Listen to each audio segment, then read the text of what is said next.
considère comme une personne qui est capable de contrôler mes émotions, mais je réalise qu'avec les choses que le médecin avait à me dire, que je n'avais pas le contrôle de mes émotions.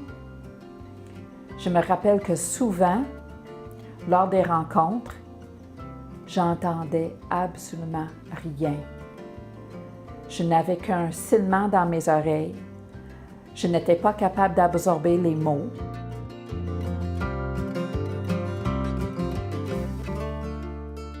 Je me rappelle lors de mes premiers rendez-vous avec le médecin, j'avais mon équipe avec moi, mon mari et ma mère, et ils avaient la charge de récupérer tous les renseignements qui étaient donnés lors de la rencontre.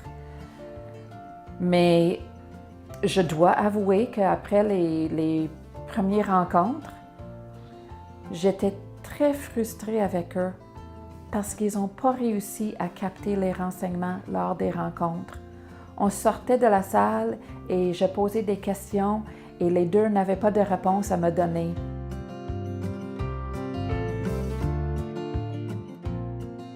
Dès qu'on a vu qu'on avait la frustration de ne pas avoir bien saisi l'information, de ne pas avoir participé, d'avoir juste subi cette rencontre-là avec le médecin, on a pris des actions concrètes. Dans notre cas, ce qui marche bien, c'est l'utilisation des téléphones intelligents pour soit enregistrer des bouts de conversation ou soit prendre des photos, des pages de rapport où on pouvait vraiment se concentrer sur ce que le médecin livrait comme information.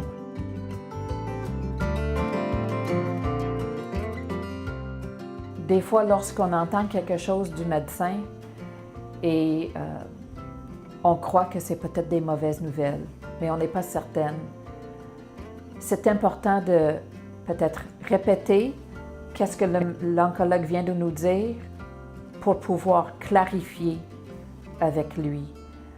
C'est tellement important parce que sinon, des fois, il nous dit quelque chose, on interprète mal qu'est-ce qu'il vient d'être dit et on imagine des choses qui ne sont pas dans le contexte de qu'est-ce qu'il vient de dire.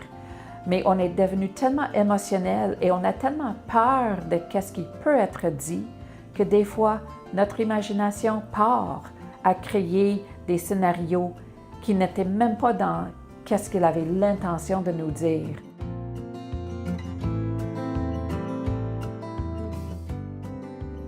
Pour l'oncologue, des fois, ce n'est pas évident de dire à quelqu'un que les choses vont mal ou d'annoncer des mauvaises nouvelles. Des fois, lorsqu'on réalise que le médecin a de la difficulté à nous passer le message, c'est à ce moment-là, je pense que c'est important de vérifier avec les autres membres de l'équipe, peut-être avec l'infirmière pivot ou avec un travailleur social qui peut clarifier, qui peut peut-être recontacter l'oncologue et qui peut nous aider à mieux comprendre le message que l'oncologue a essayé de nous passer.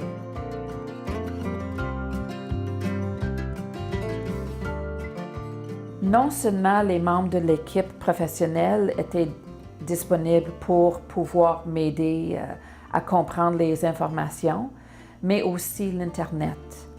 Sur l'Internet, il y a plusieurs sites qui parlent du cancer. Mais pour moi, le site Internet qui offrait des renseignements pertinents, valides et importants était le site de la Société canadienne du cancer.